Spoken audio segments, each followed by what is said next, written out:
Hey guys, இன்றைக்கான video என்னென்னு பார்த்தீங்கன்னா, நான் நேற்றுக்கு ஒரு நர்சரிக்கு போயிட்டு நம்ம வீட்டுக்கு தேவையான சில செடிகளை வாங்கிட்டு வந்திருக்கேன். கூடவே பார்த்தீங்கன்னா நமக்கு லிக்விட் ஃபர்டிலைசரும் காலி ஆயிடுச்சு. அதனால் வாங்கிட்டு வந்தேன். என்னென்ன வாங்கிட்டு வந்திருக்கேன்னு பார்த்தீங்கன்னா, பஞ்சகாவியா வாங்கிட்டு வந்திருக்கேன். அதுக்கப்புறம் பார்த்தீங்கன்னா மீன் அமிலம் வாங்கிட்டு வந்திருக்கேன். இந்த குட்டி செடி என்னென்னு பார்த்தீங்கன்னா கிழங்குலேருந்து வந்தது. அதாவது சம்பங்கி செடி தான். நீங்கள் எத்தனை பேர் பார்த்துருக்கீங்கன்றத கீழே எனக்கு சொல்லுங்கள். செடி சம்பங்கி வாங்கிட்டு வந்திருக்கேன்.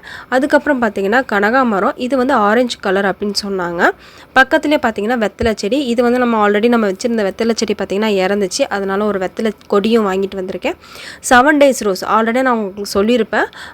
நமக்கு ரோஸ் பூக்கள் நிறைய வேணும்னா கண்டிப்பாக 7 days ரோஸ், காஷ்மீரி ரோஸ் வாங்கி வைங்கன்னு சொல்லியிருப்பேன். நம்ம சம்மரில் பார்த்திங்கன்னா நம்ம மாடி தோட்டத்தில் இருக்கிற செடி இறந்துச்சு. அதனால் அந்த ரோஸ் செடியை வாங்கிட்டு வந்திருக்கேன். இந்த வீடியோ உங்களுக்கு பிடிச்சிருந்தா கண்டிப்பாக நம்ம சேனலை சப்ஸ்கிரைப் பண்ணிக்கோங்க. ரோஸ் செடியை பொறுத்த வரைக்கும் எப்போவுமே கீழே வேர் ஆடாமல் இருக்கான்னு செக் பண்ணிவிட்டு வாங்குங்க. தேங்க்யூ.